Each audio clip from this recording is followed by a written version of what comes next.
A very warm welcome to all of you dear students. Myself Shweta, lecturer in apparel design and fabrication technology from GRW Patil, Shimoga. So in today's session of apparel production 15F to 53T for 5th semester, the topic is the importance and relationship between quality, cost and delivery. So before going into the class, in the last in the previous session, we have discussed about the the opportunities of the Indian apparel industry as well as the what are the threats the apparel industries are facing. So those two concepts we have discussed in the last session. So let us begin with the today's session, that is importance and relationship between quality, cost and delivery. So before going into the importance of quality, so all of us know what is quality. So the word quality has its own explanation and its own meaning. But basically quality is defined as the level of acceptance of goods or services. So what is quality? So if that particular product serves my purpose, then that particular product becomes a quality product.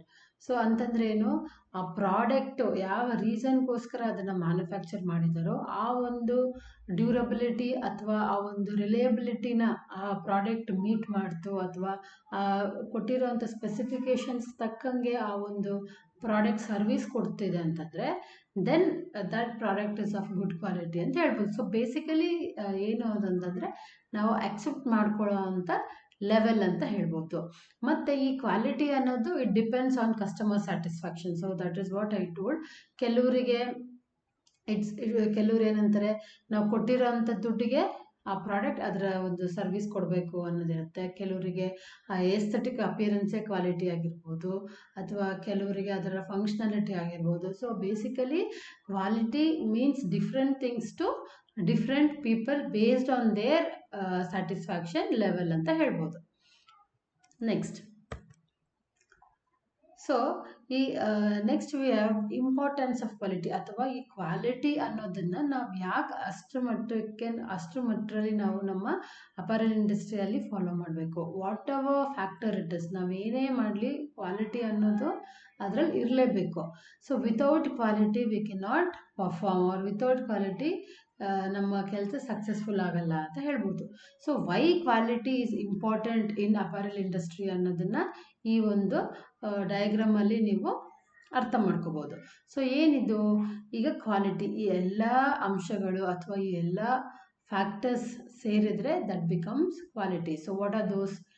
It should have its performance, ಅಂದರೆ that particular product should serve its purpose, ಅದರ performance, ಅದರ functionality ಸರಿಯಾಗಿ ಇರಬೇಕು ಅಂತ ಹೇಳ್ತಾರೆ. ಅದಾದಮೇಲೆ features. So ಏನು features ಅಂದರೆ why it is been made, ಆ ಫೀಚರ್ನ ಅದು ಎಕ್ಸಿಬಿಟ್ ಮಾಡಬೇಕು ಅಂತ ಹೇಳ್ತಾರೆ. Next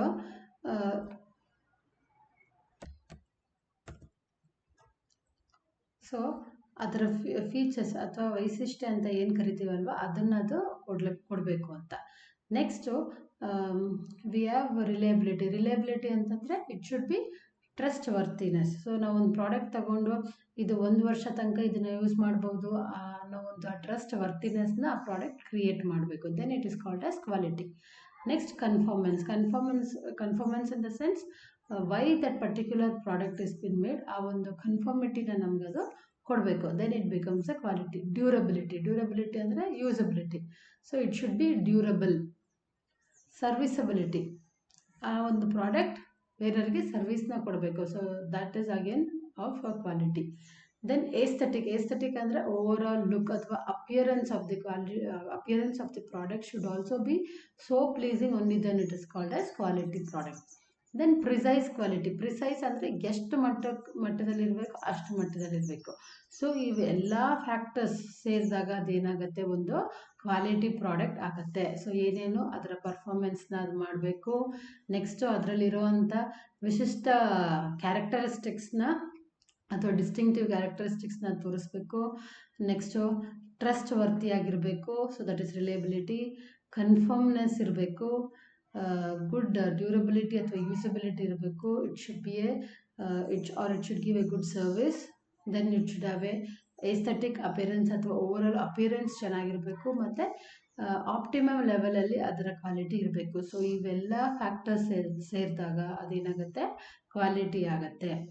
so this is these are the reasons why we need to create a quality product ಅಂತ. ನೆಕ್ಸ್ಟು ಈ ಕ್ವಾಲಿಟಿ ಅಂತ ಮಾತಾಡ್ತಿದ್ವಿ ಇಷ್ಟೊತ್ತಂಗೆ, ಹೌದಾ? So why it is important ಅನ್ನೋದನ್ನು ನೋಡಿದ್ವಿ. ಸೊ ಈಗೇನಿದೆ ಅಂದರೆ factors that influence consumers perception. So in the beginning slide I told quality is nothing but satisfaction to individual ಅಥವಾ ಸ್ಯಾಟಿಸ್ಫ್ಯಾಕ್ಷನ್ ಟು ದಿ ಕಸ್ಟಮರ್ ಅಂತ ಹೇಳಿದ್ವಿ. ಸೊ ಕೆಲವರಿಗೆ ಹಲವಾರು ಥರದಾದ ಒಂದು ಪರ್ಸೆಪ್ಷನ್ ಇದೆ. ಸೊ ಈ ಥರ ಫೀಚರ್ಸ್ ಇತ್ತು ಅಂದರೆ ಇದು ಕ್ವಾಲಿಟಿ ಪ್ರಾಡಕ್ಟ್, ಇಂಥ ಫೀಚರ್ ಇತ್ತು ಅಂದರೆ ಇದು ಕ್ವಾಲಿಟಿ ಸರಿ ಇಲ್ಲ ಅಂತ ನಾವೇನು ಜಡ್ಜ್ ಮಾಡ್ತೀವಲ್ವ, ಆ ಕ್ರೈಟೀರಿಯಾಸ್ನ ಇಲ್ಲಿ ಕೊಟ್ಟಿದ್ದಾರೆ. ಸೊ ಅದರಲ್ಲಿ ಏನೇನಿದೆ ಅಂತಂದರೆ price, technology, psychology, time orientation, contractual and ethical ಆಗಿರಬೇಕು ಅಂತ ಹೇಳ್ತಾರೆ. ಸೊ ದೀಸ್ ಫ್ಯಾಕ್ಟರ್ಸ್ ಏನು ಮಾಡುತ್ತೆ, ಕನ್ಸ್ಯೂಮರ್ನ ಡಿಸೈಡ್ ಮಾಡೋದಕ್ಕೆ ಹೇಳ್ಕೊಡುತ್ತೆ whether this particular product is of good quality or bad quality ಅಂತ ಹೇಳಿ. ಸೊ ಅದರಲ್ಲಿ ಫಸ್ಟ್ ಒನ್ ನೋಡಿ, ಪ್ರೈಸ್. ಈಗ ಪ್ರೈಸ್ ಅಂತ ತಗೊಂಡಾಗ ಈ ಮಿಡಲ್ ಲೆವೆಲ್ ಆಫ್ ಪೀಪಲ್ ಅಥವಾ ಮಿಡಲ್ ಲೆವೆಲ್ ಇನ್ಕಮ್ ಪೀಪಲ್ ಅಂತ ಏನು ಹೇಳ್ತೀವಿ, they usually tend to bargain. So bargain ಮಾಡಿ ಅದರಿಂದ ಕಡಿಮೆ ಮಾಡಿಸಿ ತಗೊಳ್ಳೋದ್ರಲ್ಲಿ ಇಷ್ಟ ಅಥವಾ ಡಿಸ್ಕೌಂಟ್ ಇದೆ ಇದೆಲ್ಲ ನೋಡ್ತಾರೆ. ಬಟ್ ಈ ಪ್ರೈಸಿನ ಇನ್ನೊಂದು ಕಡೆ ನೋಡಿದಾಗ ಕಾಸ್ಟ್ಲಿ ಪ್ರಾಡಕ್ಟ್ ಇತ್ತು ಅಂದರೆ they always relate, if the price is high this is of good quality. ಈಗ ಪ್ರಾಡಕ್ಟಿನ ಪ್ರೈಸ್ ಏನಾದರೂ ಕಡಿಮೆ ಇತ್ತು ಅಂದರೆ ಏನೋ ಸಮ್ ಕ್ವಾಲಿಟಿ ಇಶ್ಯೂಸ್ ಇದೆ ಅಂತ ಏನು ಹೇಳ್ತೀವಿ. ಈ ಪ್ರೈಸ್ ಅಥವಾ ಈ ಒಂದು ಅಮೌಂಟ್ನ ಇಟ್ಟು ಈ ಒಂದು ಪ್ರಾಡಕ್ಟಿನ ಒಂದು ಏನು ಹೇಳೋದು, ಅದರ ಲೆವೆಲ್, ಕ್ವಾಲಿಟಿ ಲೆವೆಲ್ನ ಅನಲೈಸ್ ಮಾಡ್ತಾರೆ ಅಂತ ಹೇಳ್ಬೋದು. Next technology.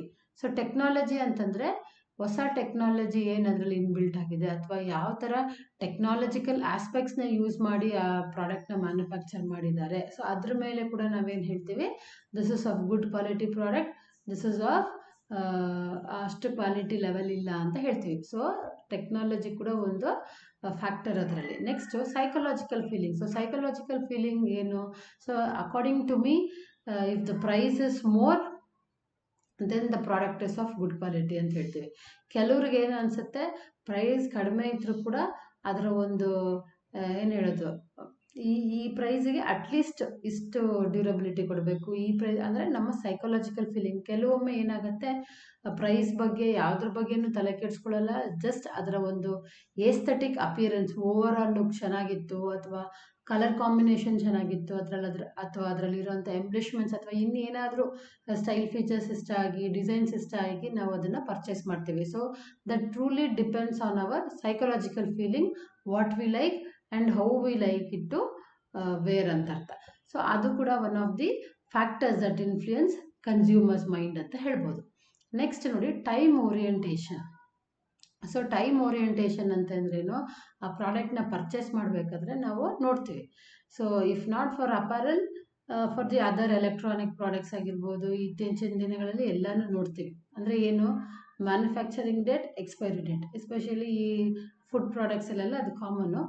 ಈಗ ಕೆಲವು ಗಾರ್ಮೆಂಟ್ಸಲ್ಲೂ ಆ ಥರ ಬರ್ತಿದೆ. ಯಾವ ಥರ, it stays up to 300 wash or it stays up to 250 washes ಅಂತ ಏನು ಒಂದು ಟೈಮ್ ಪೀರಿಯಡ್ನ ಕೊಟ್ಟಿರ್ತಾರಲ್ವ, ಅದಕ್ಕೆ ಟೈಮ್ ಓರಿಯೆಂಟೇಷನ್ ಅಂತ ಹೇಳ್ತೀವಿ. ಸೊ ಆವಾಗ ಏನು ಮಾಡ್ತಾರೆ, ಆ ಒಂದು ಟೈಮ್ ಪೀರಿಯಡ್ ಈ ಪ್ರಾಡಕ್ಟಿಗೆ ಎಷ್ಟಿದೆ ಅಂತ ನೋಡಿ, depending on that we try to purchase. So again that becomes one of the factor that influence consumer perception on quality. Next the last one is contractual and ethical. So contractual ಅಂತಂದ್ರೆ ಏನು, warranty card ಕೊಡೋದು, ಆ ಪ್ರಾಡಕ್ಟಿಗೆ guarantee ಕೊಡೋದು. So ಈ 1 ವರ್ಷದೊಳಗೆ ಈ ಪ್ರಾಡಕ್ಟಿನ spare parts ಅಥವಾ ಇನ್ನೇನಾದರೂ ಟರ್ಮ್ಸ್ ಆ್ಯಂಡ್ ಕಂಡೀಷನ್ಸ್ ಒಳಗೆ ಪ್ರಾಬ್ಲಮ್ಸ್ ಬಂತು ಅಂದರೆ ನಾವು ಎಕ್ಸ್ಚೇಂಜ್ ಮಾಡ್ತೀವಿ ಅಥವಾ ನಾವು ರೀಪ್ಲೇಸ್ ಮಾಡ್ತೀವಿ ಅಂತ ಏನು ಆ ಒಂದು ಗ್ಯಾರಂಟಿ ಕೊಡ್ತಾರಲ್ವ.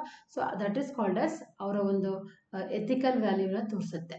ಅವಾಗ ನಮ್ಗೆ ಏನು ಅನ್ಸುತ್ತೆ, ಇಷ್ಟೆಲ್ಲ ಇದಕ್ಕೆ ಈ ಥರ ವಾರಂಟಿ ಕೊಟ್ಟು ಇಷ್ಟು ನಂಬಿಕೆ ಕೊಡ್ತಿದ್ದಾರೆ ಅಂದರೆ this is of good quality ಅನ್ನೋ ಒಂದು ಅಸಂಪ್ಷನ್ ನಮ್ಗೆ ಬರುತ್ತೆ. So this factor also place A vital role in deciding the quality products. So these are the factors that influence consumers perception on quality. ಈ ಕಾನ್ಸೆಪ್ಟ್ನ ಇಟ್ಕೊಂಡು ಕೂಡ ನಾವು ಇದು ಕ್ವಾಲಿಟಿ ಪ್ರಾಡಕ್ಟಾ ಇಲ್ಲ ಅಂತ ಜಡ್ಜ್ ಮಾಡಿ ನೋಡ್ತೇವೆ. ನೆಕ್ಸ್ಟ್ ನೋಡಿ, ಸೊ ನಾವು ಕ್ವಾಲಿಟಿ ಬೇಕು ಎಲ್ಲದರಲ್ಲೂ ಅಂತ ಯಾಕೆ ಹೇಳ್ತೀವಿ ಅಂತಂದರೆ, ಆ quality leads to many benefits. ನಮ್ಮಲ್ಲಿರುವಂಥ ಹಲವಾರು ಥರದಾದ ಸೌಲಭ್ಯಗಳನ್ನು ಅದು ಮಾಡಿಕೊಡುತ್ತೆ ಅಂತ ಹೇಳ್ಬೋದು. ಏನದು ಅಂತಂದರೆ greater market share. Yes or no? So if you have quality product, the share of our company will be more. ಅದರಿಂದ ನಮ್ಮ ಮಾರ್ಕೆಟ್ ಶೇರ್ ಕೂಡ ಜಾಸ್ತಿ ಆಗುತ್ತೆ. Higher earnings, if it is of good quality, ಒಳ್ಳೆ ಅರ್ನಿಂಗ್ ಸಿಗುತ್ತೆ ನಮಗೆ. Loyal customers ಸಿಗ್ತಾರೆ. So ಏನಿದು ಲಾಯಲ್ ಕಸ್ಟಮರ್ಸ್ ಗೊತ್ತು. ಲಾಯಲ್ ಕಸ್ಟಮರ್ಸ್ ಅಂದರೆ ಏನು? ಲಾಯಲ್ ಕಸ್ಟಮರ್ಸ್ ಅಂತಂದರೆ if customer is satisfied with your product, ನಿಮ್ಮ ನಿಮ್ಮ ಪ್ರಾಡಕ್ಟ್ ಅವರಿಗೆ ತುಂಬ ಸ್ಯಾಟಿಸ್ಫೈಯಿಂಗ್ ಆಗಿ ಅಥವಾ ಕನ್ವಿನ್ಸಿಂಗ್ ಆಗಿತ್ತು ಅಂದರೆ, ಎಷ್ಟೇ ಯಾವುದೇ ಥರದಾದ ಬ್ರ್ಯಾಂಡ್ಸ್ ಬಂದರೂ ಸಹ ಅವ್ರು ಏನು ಮಾಡ್ತಾರೆ, ಅದನ್ನೆಲ್ಲ ಬಿಟ್ಟು ಈ ಒಂದು ಬ್ರ್ಯಾಂಡಿಗೆ ಅಥವಾ ಈ ಒಂದು ಟೈಪ್ ಆಫ್ ಮ್ಯಾನುಫ್ಯಾಕ್ಚರಿಂಗ್ ಬ್ರ್ಯಾಂಡಿಗೆ ಅವರು ಸ್ಟಿಕ್ ಆನ್ ಆಗ್ತಾರೆ.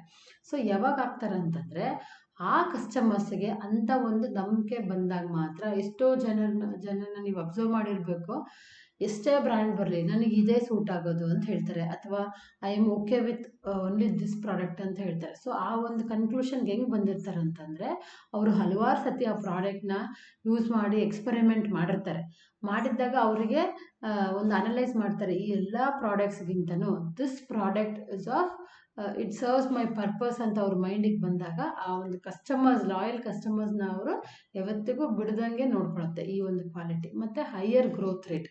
ಸೊ ಒಂದು ಡೆವಲಪ್ಮೆಂಟ್ ಫಾಸ್ಟ್ ಫೇಸಲ್ಲಿರುತ್ತೆ ಅಂತ ಹೇಳ್ಬೋದು. Premium price. ಸೊ ಆ ತಕ್ಕನಂಥ ಬೆಲೆ ಅಂತ ಏನು ಹೇಳ್ತೀವಲ್ವ, ಅದನ್ನು ಕೊಡೋದಕ್ಕೆ ಎಷ್ಟೋ ಸತಿ ಕೇಳಿರ್ಬೋದು, ಸ್ವಲ್ಪ ದುಡ್ಡು ಜಾಸ್ತಿ ಆದ್ರೂ ಆ ಕ್ವಾಲಿಟಿ ಪ್ರಾಡಕ್ಟ್ ಆಗಿರ್ಬೋದು. ಸೊ ಆ ಒಂದು ಪ್ರೀಮಿಯಂ ಪ್ರೈಸ್, ಅದರ ವ್ಯಾಲ್ಯೂನ ಅದು ಹೊಂದೋದಕ್ಕೆ ಅದು ಹೆಲ್ಪ್ ಮಾಡುತ್ತೆ. Highly motivated employees. So even as A employees ಆಗಿರ್ಬೋದು, ಅವ್ರಿಗೂ ಅಷ್ಟೇ, ನಾವು ಒಂದು ಒಳ್ಳೆ ಕ್ವಾಲಿಟಿ ಪ್ರಾಡಕ್ಟ್ ಕೊಡ್ತಿದ್ದೀವಿ ಅಂತಂದರೆ ನಮಗೊಂದು ಒಳ್ಳೆ ಔಟ್ಕಮ್ ಬರಬೇಕು ಅದರಿಂದ ಅಂತ ಮೈಂಡಲ್ಲಿ ಇಟ್ಕೊಂಡು, ಆ ಒಂದು ಫ್ಯಾಕ್ಟರ್ ಏನಾಗುತ್ತೆ ಅಂದರೆ ಆ ಎಂಪ್ಲಾಯೀಸ್ನ ತುಂಬಾ ಮೋಟಿವೇಟ್ ಮಾಡೋದಕ್ಕೆ ಹೆಲ್ಪ್ ಮಾಡುತ್ತೆ. So again that is a benefit of quality. So these ways ಈ ಕ್ವಾಲಿಟಿ ಅನ್ನೋದು ಇಷ್ಟೆಲ್ಲ ಬೆನಿಫಿಟ್ಸ್ನ ಅರೈಸ್ ಮಾಡೋದಕ್ಕೆ ಹೆಲ್ಪ್ ಮಾಡುತ್ತೆ ಅಂತ ಹೇಳ್ಬೋದು. Okay, next we have the assessment part for this particular session. So ಏನದು assessment part? As I told, what is quality ಅಂತಂದರೆ, ಕ್ವಾಲಿಟಿ ಅನ್ನೋದು ಒಂದು level of acceptance, okay, on goods and services depending on customer satisfaction. ನನಗೆ 100% ಇತ್ತು ಅಂದರೆ ಮಾತ್ರ ಅನ್ನೋದು quality product ಅಂತೀವಿ. ಇನ್ನು ಕೆಲವರಿಗೆ 80% ಇದ್ದರೆ ಕ್ವಾಲಿಟಿ ಪ್ರಾಡಕ್ಟ್ ಅಂತಾರೆ, ಕೆಲವ್ರಿಗೆ ಅಂದರೆ ಇಟ್ ಡಿಪೆಂಡ್ಸ್. ಆ ಲೆವೆಲ್ ಆಫ್ ಅಕ್ಸೆಪ್ಟೆನ್ಸ್ ಒಪ್ಕೊಳ್ಳೋ ಅಂಥದ್ದು ಏನಾಗುತ್ತೆ, ವೇರಿ ಆಗ್ತಾ ಹೋಗುತ್ತೆ depending on the satisfaction level. So that is known as quality. Next ಒಂದು ಸೆಂಟೆನ್ಸ್ ಇದೆ ನೋಡಿ, price is one of the major factor that influence quality ಅಂತ ಕೇಳಿದ್ದಾರೆ. ಜಸ್ಟಿಫೈ ಅಂತ. ಪ್ರೈಸ್ ಒಂದೇ ಅಲ್ಲ, ಹಲವಾರು ಥರದಾದ ಫ್ಯಾಕ್ಟರ್ಸ್ನ ನಾವು ನೋಡಿದ್ವಿ. ಏನದು? ಪ್ರೈಸ್ ಆಗಿರ್ಬೋದು. ಬಟ್ ಇಲ್ಲಿ ಪ್ರೈಸ್ ಬಗ್ಗೆ ಕೇಳಿದ್ದಾರೆ. ಹೌದು, ಯಾಕೆ ಅಂತಂದರೆ consumer mostly associates product quality with its price, hence it is one of the major factor. Yes or no?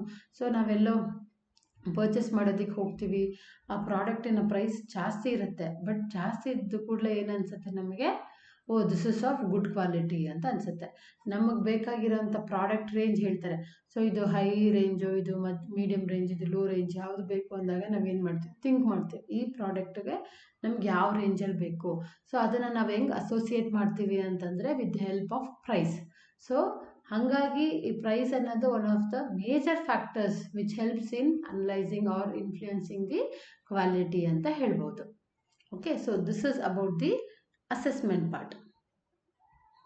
Okay, so that's all for today's session. Thank you.